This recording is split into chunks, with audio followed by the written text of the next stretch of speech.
Bonjour à tous, ici Rodolphe Simoneau et je vous souhaite la bienvenue dans ce chapitre numéro 3 sur l'amélioration continue. Donc, dans ce chapitre numéro 3, nous allons couvrir essentiellement deux modules. Le premier sur la philosophie Kaizen qui va être destiné aux conseillers Lean, donc une vision, une compréhension de ce que l'on entend par Kaizen et de la philosophie sous-jacente à sa mise en œuvre et comment la philosophie Kaizen s'inscrit dans ce système de production Lean Manufacturing. Ensuite, dans le module numéro 2, on ira un petit peu plus loin avec les experts Lean et les coachs Lean pour essayer de mieux comprendre comment on va animer, comment on va mettre en place cette philosophie Kaizen dans l'organisation, dans l'entreprise et plus particulièrement comment on va animer spécifiquement les chantiers Kaizen avec d'une part une vision des différentes étapes pour animer un chantier Kaizen et avoir du succès dans son exécution et d'autre part des études de cas concrètes pour illustrer les différentes étapes que l'on aura vues sur l'animation des chantiers Kaizen. Donc vous l'avez compris, dans ce chapitre numéro 3 sur l'amélioration continue, deux volets, un volet on va dire d'introduction à la philosophie Kaizen avec ce module 1 pour les conseillers Lean et pour aller plus loin avec le module 2, l'animation des chantiers Kaizen et la façon d'implanter la philosophie Kaizen dans l'organisation avec les experts Lean et les coachs Lean. Donc on va commencer avec ce module numéro 1 sur la philosophie Kaizen et dans ce cours numéro 1, nous allons avoir une introduction globale à cette philosophie. Donc plus spécifiquement, dans ce cours numéro 1, nous allons définir évidemment le terme Kaizen et voir un petit peu son rôle dans le système de production Lean. En tout cas, une introduction à le rôle qu'il joue dans la mécanique du système de production Lean. Et finalement, on va faire quelques recommandations sur ce que le Kaizen n'est pas et sur les amalgames, les confusions qu'il peut y avoir quant à l'utilisation de ce terme dans les organisations. Alors que veut dire Kaizen? Alors je ne suis pas ici pour vous donner un cours sur les symboles japonais, mais je vais vous montrer un petit peu les symboles qui sont associés au mot Kaizen. Donc Kaizen, c'est deux symboles. Le premier, Kai, qui veut dire changer. La traduction la plus proche, en tout cas en français, serait changer, et Zen, avec le symbole correspondant, qui veut dire pour aller mieux, pour s'améliorer. Donc le terme Kaizen pourrait se traduire par changer pour le meilleur, l'amélioration continue. Donc c'est comme ça qu'on va le traduire de façon générale, amélioration continue ou Kaizen. Alors la philosophie Kaizen a deux principaux objectifs. Le premier, ça va être de développer les ressources humaines de l'entreprise en leur offrant la possibilité de donner un sens à leur travail et d'influencer leur travail. C'est-à-dire qu'on va donner la possibilité aux employés de donner leur point de vue sur la façon dont ils travaillent et de participer à l'amélioration, à la mise en place des améliorations qu'ils peuvent avoir par rapport au travail qu'ils exécutent tous les jours. Donc ce qu'on va appeler bâtir une culture d'entreprise. Donc l'objectif, un des principaux objectifs, donc un des deux objectifs de la culture Kaizen, ça va être vraiment de bâtir cette culture d'entreprise dans laquelle les employés, les salariés vont comprendre qu'ils ont la capacité à influencer, à modifier, à participer à l'amélioration de leur travail et par extrapolation de l'entreprise en général. Le deuxième objectif, ça va être l'amélioration de la sécurité, de la qualité, des délais, de la productivité qui vont finalement contribuer à la réduction des coûts du produit et finalement augmenter la productivité, la compétitivité de l'entreprise. Donc, ce qu'on appelle ce deuxième objectif, c'est la réduction des coûts. Donc, par les améliorations qui sont apposées par les salariés sur les différentes dimensions que sont sécurité, qualité, délai, productivité. Toutes ces améliorations vont contribuer à la productivité de l'entreprise, à la compétitivité de l'entreprise et donc à la réduction des coûts des produits ou des services qui sont offerts par cette entreprise. Le Kaizen est vraiment l'un des éléments fondateurs du système de production Lean.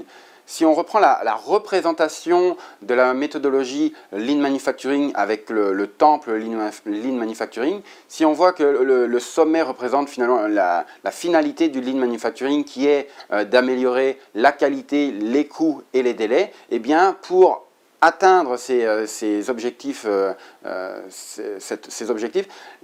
ça repose sur finalement les deux piliers que sont le juste à temps avec les différents outils du juste à temps que sont le flux continu, le takt time, les flux tirés évidemment, et d'un côté les outils du Jidoka, donc de la qualité, donc arrêter de produire lorsque l'on ne produit plus, on ne produit pas des produits à valeur ajoutée, des produits de qualité. Donc ces deux piliers qui sont là pour améliorer la qualité, les coûts et les délais ne vont être possibles que si on a une fondation solide, des fondations solides qui reposent sur la stabilité des ressources de production. On a vu que sur des processus qui n'étaient pas stables, il était impossible ou en tout cas très difficile de bâtir une amélioration durable. Donc la stabilité va s'obtenir par les 5 S, par le management visuel, par le SMED, par la maintenance productive sur les différents ateliers, les différentes dimensions de l'organisation.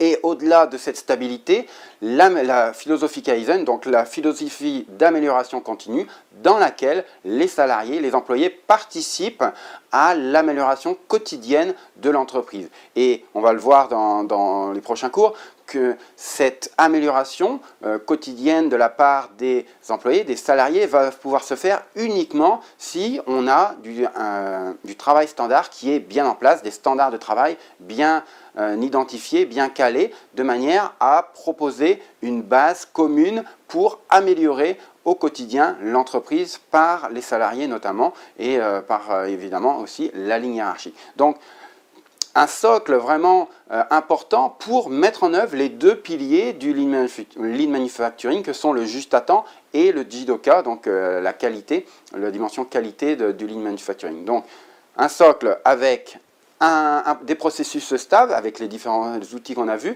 l'amélioration continue, donc cette philosophie d'amélioration continue Kaizen et le travail standard, donc le socle aux deux piliers que sont le juste à temps et le Jidoka.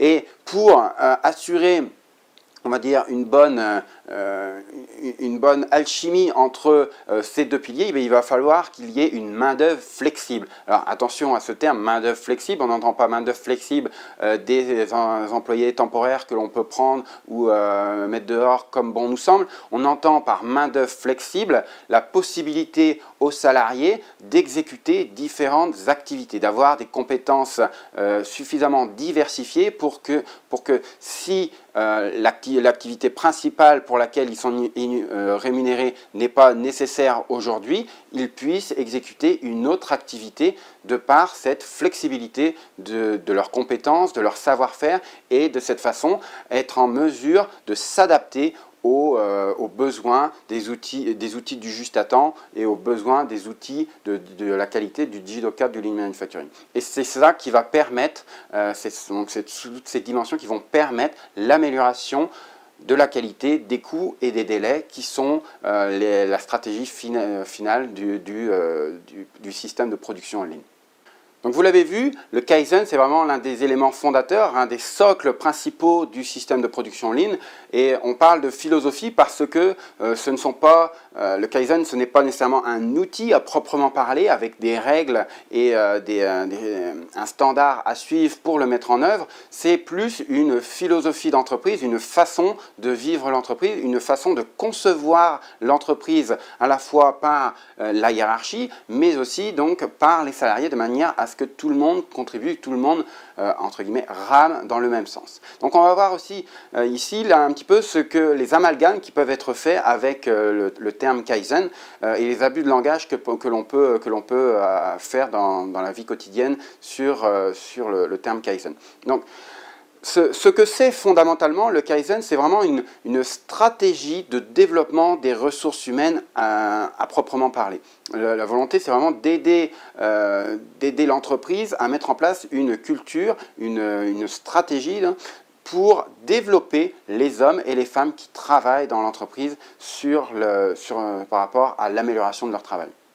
Donc une philosophie qui va bâtir une véritable culture organisationnelle, une façon de vraiment toujours regarder devant sans se laisser aspirer par, entre guillemets, l'immobilisme des organisations performantes. Quand on est performant avec le Lean Manufacturing, la volonté de toujours être dans cette boucle de progrès continu va pousser l'organisation à toujours être meilleure que ce qu'elle est en mesure de faire à l'instant T. Et donc, par cette boucle de progrès continu, forcer, ou en tout cas prévenir l'immobilisme qui pourrait se développer si on est performant sur notre marché et tout se passe bien. Il faut bien comprendre qu'à un moment donné, on se fera rattraper par la concurrence, ou en tout cas par d'autres technologies éventuellement. Donc, c'est vraiment un moyen pour aussi améliorer la sécurité, la qualité, les coûts et les délais. Donc, c'est vraiment à la base de cette idée de Kaizen, de faire participer les salariés sur ces dimensions d'amélioration, que ce soit sécurité, qualité, coût ou délai. Et ça va permettre de développer finalement des organisations qui sont robustes, dans lesquelles il y a un véritable sentiment d'appartenance, un sentiment d'appartenance de la part des salariés à quelque chose qui a un sens et qui donne du sens à leur travail. Donc, et ça va ainsi permettre de concilier à la fois le développement de l'entreprise et la réduction des coûts nécessaires au maintien de la compétitivité de l'entreprise, de manière à ce que tout le monde comprenne les enjeux de l'entreprise et le rôle qu'ils peuvent jouer, la contribution qu'ils peuvent apporter dans ce développement de l'entreprise et la réduction, le besoin de réduction des coûts au quotidien dans les entreprises. Donc, je voudrais conclure sur ce que n'est pas finalement le Kaizen et les abus de langage sur le terme Kaizen. On a souvent tendance à associer Kaizen à un projet d'amélioration ponctuel et ce n'est pas du tout le cas. Un Kaizen, ce n'est pas un projet qui va durer 3 jours pendant lequel on va améliorer les choses, puis après on ne parlera plus, on n'en parlera plus. Donc même moi, quand j'utilise parfois le terme Kaizen, j'entends aussi le chantier Kaizen, donc ce projet d'amélioration ponctuelle de 3 jours, ou ce programme qui va durer quelques mois. Donc quand on parle de Kaizen, vraiment, c'est la philosophie qui va en arrière de tout cela, et le chantier Kaizen va être un des moyens pour mettre en œuvre cette philosophie Kaizen. Donc, encore une fois, moi aussi j'utilise parfois le terme Kaizen pour identifier le projet Kaizen qui fait partie de la stratégie pour mettre en place la philosophie Kaizen, mais à proprement parler, le Kaizen, c'est vraiment la philosophie qui va en arrière de ces projets. Donc ce n'est pas non plus un moyen de réduire les coûts uniquement, c'est un des effets du Kaizen, de réduire les coûts, mais ce n'est pas la vocation ultime du Kaizen. On ne fait pas un Kaizen pour réduire les coûts sur un atelier. Donc ce n'est pas non plus, et c'est souvent le cas dans les grandes organisations, ce n'est pas un faire-valoir pour les managers ou les animateurs des chantiers Kaizen. Lors des chantiers Kaizen, souvent on va présenter les résultats et on va associer le Kaizen à la personne qui a organisé ce chantier Kaizen, et donc il y a une certaine mise en lumière de cette personne, et donc il faut bien veiller à ce que ça ne soit pas un tremplin pour des personnes pour progresser dans l'organisation. Non, vraiment le Kaizen, les chantiers Kaizen, pardon, c'est réellement il y a une volonté de faire participer, de faire contribuer tous les participants, tous les salariés qui vont participer à ce chantier. Donc, ce n'est pas non plus ce que j'appelle une méthode de procrastination. On sait qu'il y a des Kaizen qui se déroulent dans notre entreprise, des chantiers Kaizen qui se déroulent dans l'entreprise. Donc ça, on ne va pas l'améliorer, on va attendre que les chantiers Kaizen passent par là pour améliorer les choses. Non, ce n'est pas une méthode de procrastination. Ce n'est pas non plus une méthode pour apporter un changement dans l'organisation. Ce n'est pas parce que vous allez faire 1, 2 ou 3 Kaizen dans votre organisation que vous allez implanter un changement durable des états d'esprit, de la façon de voir l'entreprise dans votre organisation. On doit aller bien au-delà du pur Kaizen, du pur chantier Kaizen en tout cas. Et donc ce n'est pas non plus la seule manière de transformer la performance. les chantiers Kaizen vont être un moyen d'améliorer la performance, mais il va y avoir d'autres, donc on en a déjà vu certains, mais d'autres outils du Lean, autres que les chantiers Kaizen, qui vont pouvoir contribuer à l'amélioration de la performance et même la philosophie Kaizen où les salariés participent à l'amélioration quotidienne de l'entreprise, ce n'est pas non plus l'unique moyen pour améliorer quotidiennement la performance de l'entreprise.